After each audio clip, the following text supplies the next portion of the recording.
الفيديو ده جاوب فيه عن أسئلة بتتسأل لي كتير عن التسدي. أول سؤال وصلني هو التسدي ممكن يرجع تاني؟ لا، لو العملية اتعملت بشكل مظبوط مستحيل التسدي يرجع تاني، لكن وارد ان هو يتراكم دهون تاني على الصدر في حالة ان الوزن زاد، وبرضه مش بيرجع لشكله القديم في اغلب الحالات. هو بيبان عليا اني عامل العملية بعد فترة. الاصل في عملية التسدي ان جروحها مخفية وصغيرة جدا، والاصل برضه ان انت بعد ما تعملها مش هيبان عليك انك عملتها اساسا، ولكن بشرط ان الصدر يتنحت بشكل مظبوط، فبعد فترة مش هيبان أي أثر. هل التأمين ممكن يغطي تكاليف عملية التسدي؟ الحقيقة إن ما عنديش إجابة أكيدة للسؤال ده، ولكن أغلب شركات التأمين ما بتغطيهاش للأسف.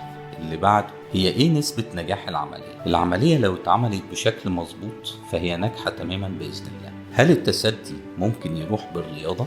في بعض الناس لو ما عندهوش دهون عنيدة أو غدة ثدي ممكن يروح، بس العملية بتدي نتائج أسرع. ومستنيكم في أسئلة تانية هرد عليها في فيديو جديد.